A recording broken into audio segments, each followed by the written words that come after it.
Hello, everyone, and you're very welcome to a very additional special episode of the Football Lounge. My name is Rebel. You may know me from such places as the Man United agenda, as well as being on here, and I am joined by the ever-present Colm. How are you doing, Colm? I'm not doing too bad, thank you. It feels weird to be live on a Wednesday, but yeah, we just roll with the punches, don't we? Absolutely, absolutely. And before we get into the nitty-gritty of these updates that have been progressing throughout last night and this morning, we do have some small bit of housekeeping to do, and that is that we are sponsored by we are partnered with Rate Energy. They are a powdered energy drink solution that is a healthier alternative to the canned energy drinks that you see in your retail shops. Use code FTSN 2022, FTSN 22 for a 10% discount at Rate Energy. Thank you very much, Rates. So, Colin, things have been kind of progressing nicely over the last number of hours. We had seen overnight that there was interest from Qatari-based consortium that now appears to have been completely confirmed because Fabrizio has said that it's very much true. But before we get into that, I do want to talk about the first bidder that we were aware of, and that is Sir Jim Ratcliffe. It does appear that there is speculation that he is being blown out of the race by the sheer financial weight of some of the bidders. Swift Spartan did ask us a question that we will get to after we read this, but it looks like Sir Jim Ratcliffe's pursuit of Manchester United under his Enos umbrella has not been successful after numerous meetings with the Glazer family. It is understood that he's out of the race. Now, this is not, I repeat, from a tier one source. This is from a smaller media outlet and has not yet been verified. But given that he's up against a financial titan, it's not exactly out of the question, is it, Colm? No, not at all. I mean, when you've got somebody who is coming in with the wealth behind them that this new, potential owner has, then it's going to blow a lot of people out of the water. There's not many people that can match that kind of financial backing. As much as Sir Jim would love to own Manchester United, it is never going to be able to outbid this, obviously, other party's interest. Yes, indeed. And just to deal with Swift Spartan's question, are you disappointed that Sir Jim has failed in another takeover attempt? Obviously, he was in the runners and riders for the Chelsea takeover bid. He is said to have been deeply involved in the United bid, but it doesn't seem like it's going to be successful for him. No, it doesn't at all. Am I disappointed?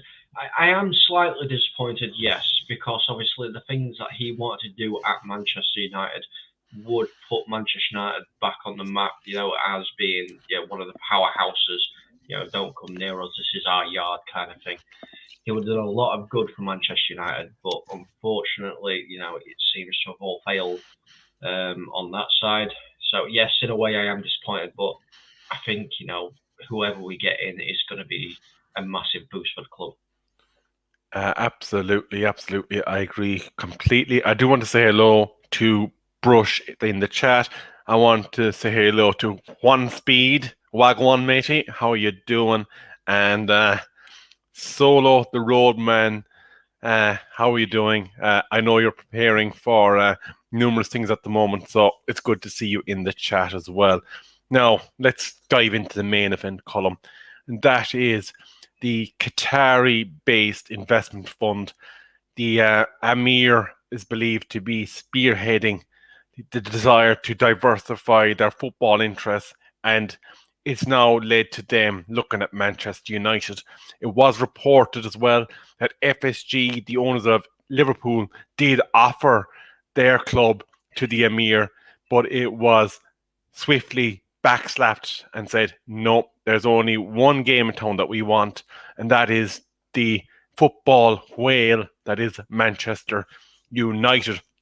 Now, the emir of the Al Thani family, now apologies if I did get that pronunciation wrong, is worth a reported $335 billion and is planning to make a huge bid to gain control of Manchester United.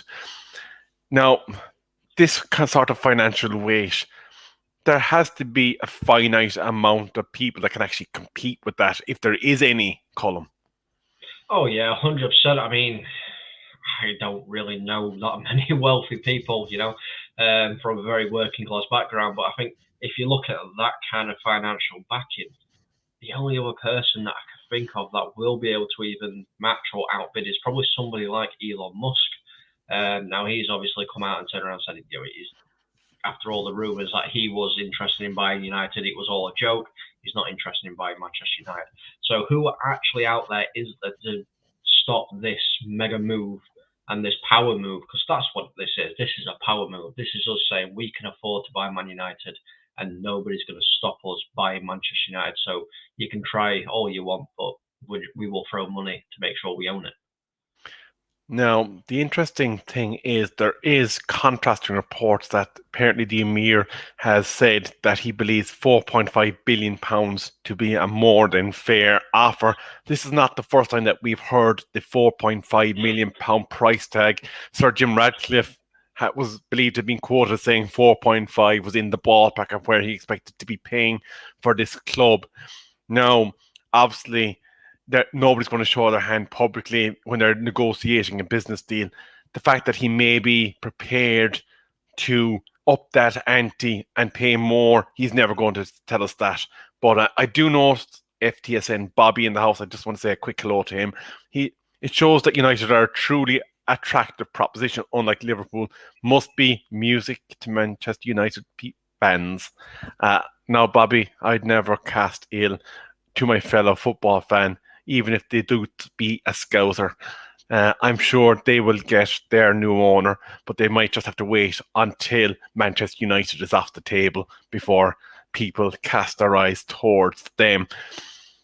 Colm, I suppose the other thing that does kind of come to mind is there's a big, big speculation over, is there a conflict of interest for another Qatari-owned superpower? Obviously, Paris Saint-Germain is under the control of the Qataris, and European football rules dictate that the same owner cannot have two teams competing in the same competition.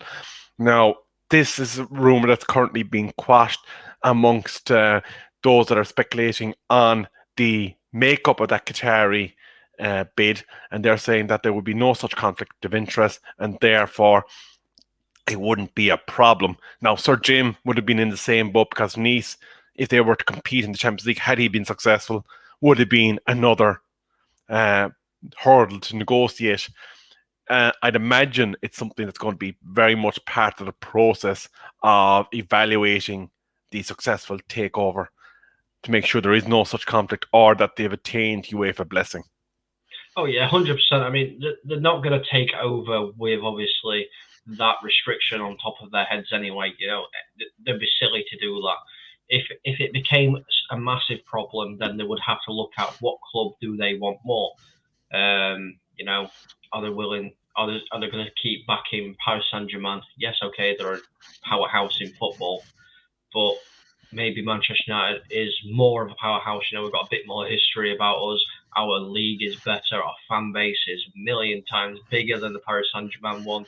So it's things they're going to look at, and I'm sure that they'll have a very strong legal team looking at it all as well, just to make sure everything is okay, so they can dot the I's and cross the T's.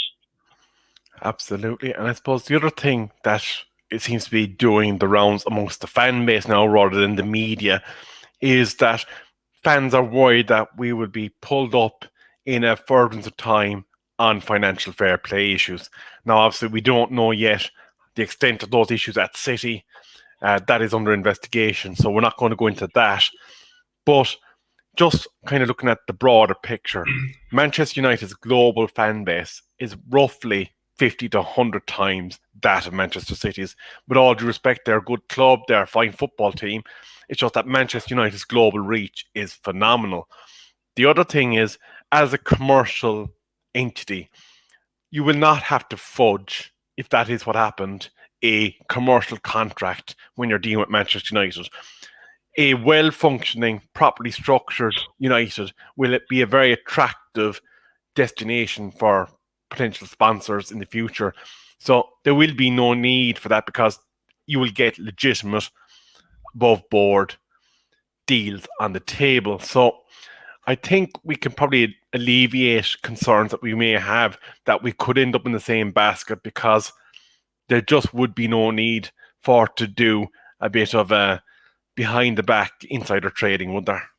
No, there wouldn't be any need to do that at all. I mean, I know we've been having issues currently with TeamViewer. Obviously, they want out their contract at Manchester United. But, I mean, you can just see the way United are playing at the moment, that's generated interest. New sponsors are going to want to come in. What kind of sponsor isn't going to be on the shirt of Manchester United? Manchester United, they sell hundreds of millions of T-shirts every single year. Every time a new shirt's out, sales are ridiculous. Not only that, they're televised, they're playing in the best league in the world. By the looks of it, we're going to have Champions League football as well next season. So their brand will be everywhere, literally everywhere you go. So, yes, we will be asking for a decent amount from the sponsors, but the amount of coverage you're getting just because you're on the Manchester United shirt, they could sponsor other things as well, bags, whatever, coats, all these things, but just the shirts, it gives you absolute worldwide coverage. Absolutely. Now, that is the thing, like they are a global brand, and that is what attracted the Glazier to the club in the first place, was the ability to monetize off the reputation of United. And should United rightfully return to fighting for the Premier Leagues, your Champions Leagues, then it's going to be a very easy deal to maintain. Now, the other thing that kind of caught my eye is the Glazers did apparently try, according to some reports, to maintain a partial stake in Manchester United. Now, I think we do have something on that. And the bid for Manchester United would come from separate, this is separate to the PSG owners, and they have no interest whatsoever in taking a partial stake. They only want a full takeover. And I think it's quite well established now amongst the main reporters on what's happening here, is that there is no interest by anyone to support a Glazier-controlled Manchester United with them propping up the finances. Oh, yeah, I mean, come on, let's face it. If it was me and you in the position of buying Manchester United and the Glazers turned around and said, listen, give us 4.6 billion and we'll retain 25% of it, I'd be telling them to shove it as well. I know they're wanting more than that. I think they're wanting, is it 6.5 billion they're wanting for the club or something like that? And then if they're asking to have a partial stake as well, I would definitely be telling them to, go take a very long walk off a short pier. Because at the end of the day, what have they actually done for Manchester United apart from run it into the ground? Because that is what they've done at Manchester United, and I would not want to work with them. I won't want them anywhere near the club that I have just spent billions of pounds to buy and own. Absolutely. Now, I am just keeping an eye on Twitter because there is a raging debate going on there at the moment, and we had reports that there's been some mischievous miscommunication planted in the media in order to scupper up bids, and they're wondering as to the source of such items, and that it's the Glazier saying that there's no bids and they're trying to drum up a bit more interest. There's an additional kind of misdemeanor there saying that Qatari bids are absolutely not true, that they remain committed to PSG. Now, again, this would seem to be a plant because it is coming from an American publication. So I'd imagine that the team that's in charge of selling Manchester United is trying to put as much kind of conflicting information out there in order to keep Manchester United in the limelight. Like, I don't see any situation other than a Glacier sale at this point. And the the thing with places like Qatar is this country is mega rich. Like, there has to be multiple personalities of a certain financial level within Qatar. And there are a number of parties that are involved in Paris Saint Germain. And then there's the reported group that has no connection to that, that's supposed to be spearheading the United bid. Now, Gary Neville is known for speaking a lot of waffle at times. He's still one of our own, and we're the only ones that are allowed to criticise him as Manchester United fans because we don't tolerate other people doing it, do we, Cullum? But No. let's have a look at what Gary had to say for himself today. He's saying, having lived in Qatar, I can tell you this. I don't believe for 1 second that the investment would come from a different group because they are all tied to the royal family.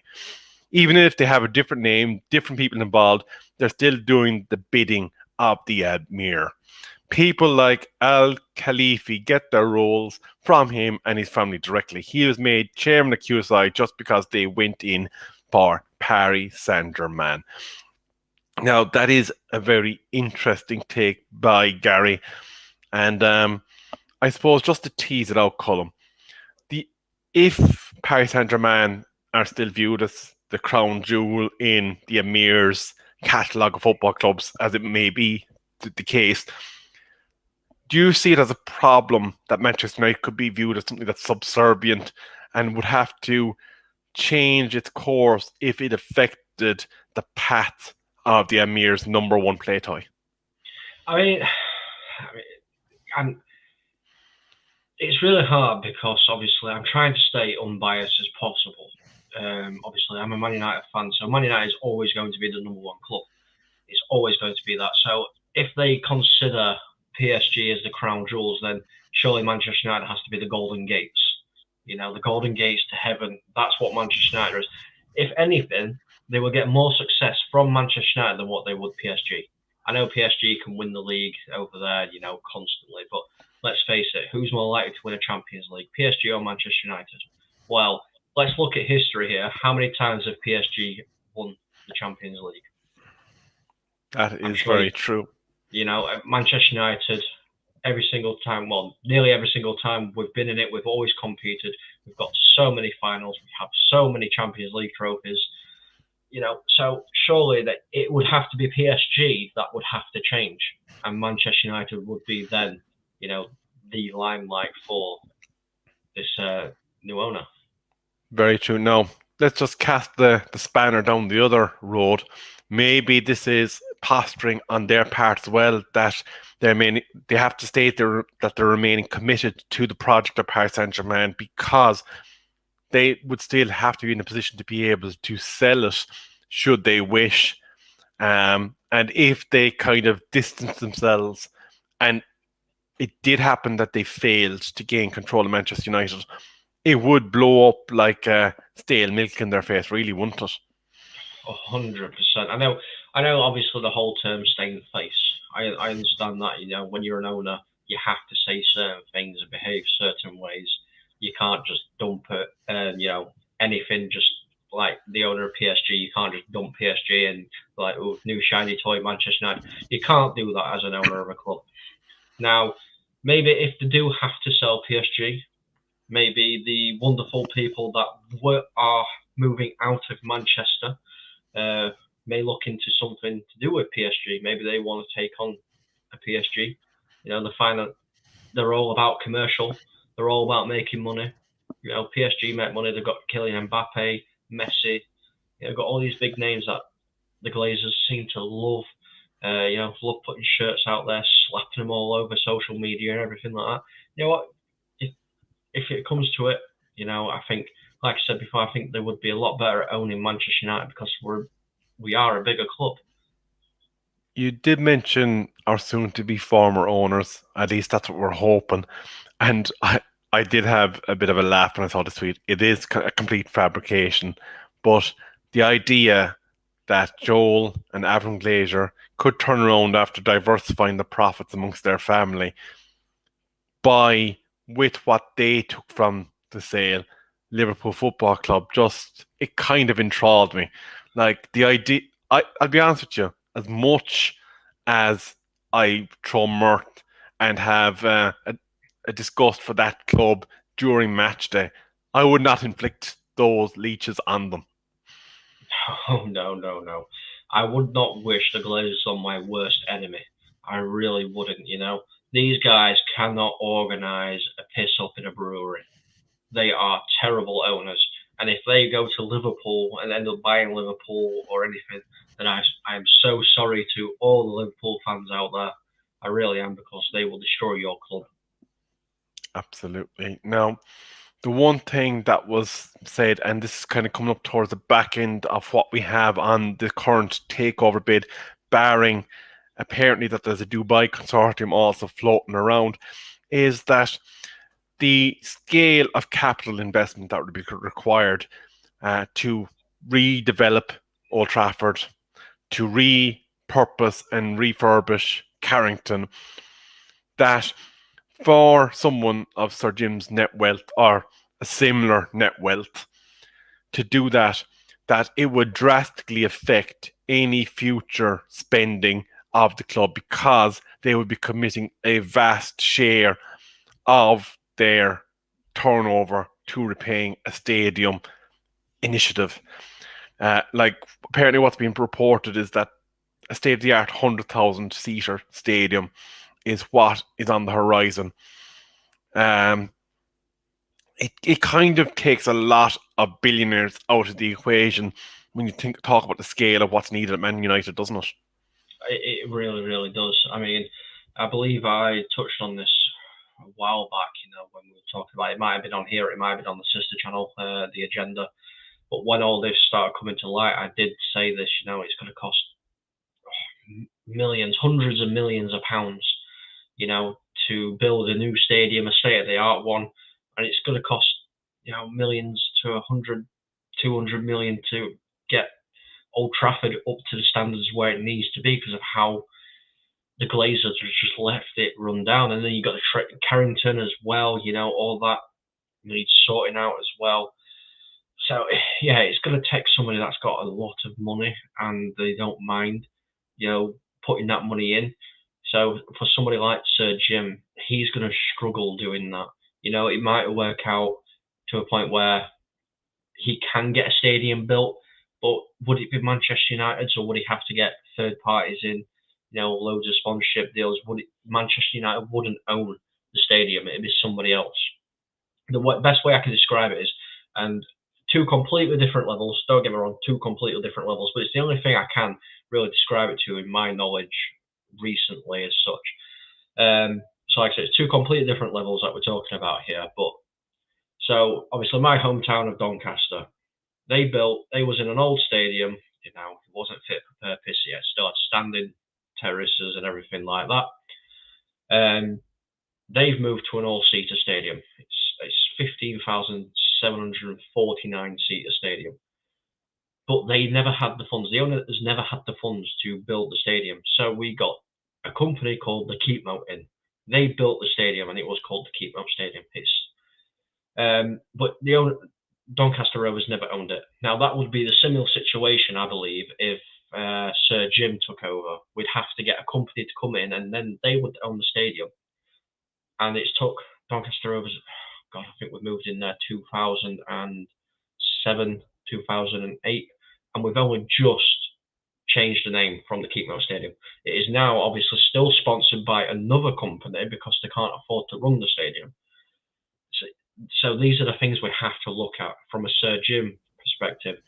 It's not going to be Manchester United Stadium. It's going to be whoever built it, whoever's sponsoring it. That's what it'd be. Absolutely. It is an interesting situation, the concept of having to fund Estadia by way of third party investment. I do want to welcome though Ben Ackle to the channel he's just subscribed, thank you very much for your support. We do appreciate it. Please do share the channel with your friends and cohorts. We would appreciate it very much. I suppose just finally, we will mention briefly that apparently the centre of the Amir or Qatari bid would be that fan engagement would be brought back to the fore. What shape that would take, as yet we do not know. But to be involved and be kept in the loop, that is obviously something that the Glazers promised us and have absolutely not delivered. It would be a refreshing way of doing business. But I think at this stage, Colm, it's very hard to say anything other than we better wait and see how this transpires. Yeah. I mean, there's 10 days left to get bids on tables or whatever. We're not going to know really how anything's going to go until after those 10 days, and then a statement's been announced on, they've accepted this bid from this consortium, or these are the people. They've gone through all these people. These are your three that look like they're going to be taken over, and then just waiting for more and more news. That's what this is now. This is a waiting game. As far as what we know now, Manchester United will be sold in full.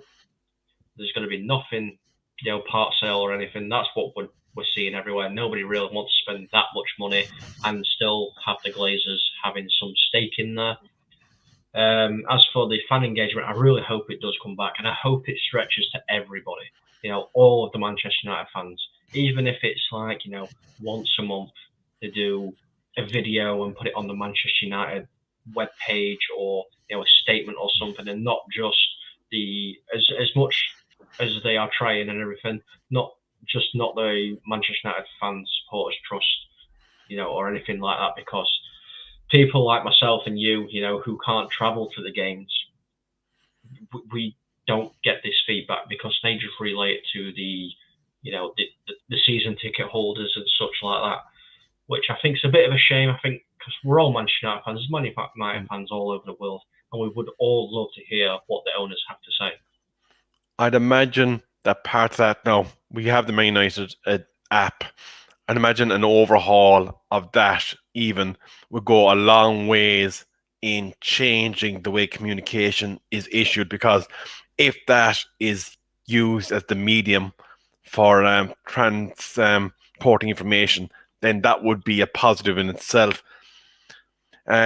Bobby is saying bids can't come in and win after the set deadline. So obviously, what's been suggested there is if somebody comes in and gazumps the top bid, they're not going to say, bugger off, mate, you were 2 weeks late there. They're going to say, come on in, put your feet up, have a cup of tea. Can we massage your feet, sir? Of course they are, because they want to get as much money as possible. They want one last payday from Manchester United. That's what they want. And it's going to happen. It's going to happen nevertheless, Absolutely. Now, Colm, we are getting close to kick-off in a small matter.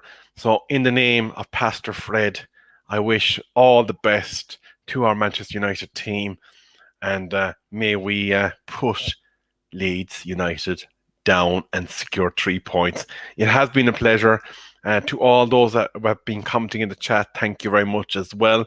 If you have any further additional viewpoints on the current takeover process, please do let us know in the comments after the show, and we will get back to you as soon as we can. But from me and from Colm, it's a very good night.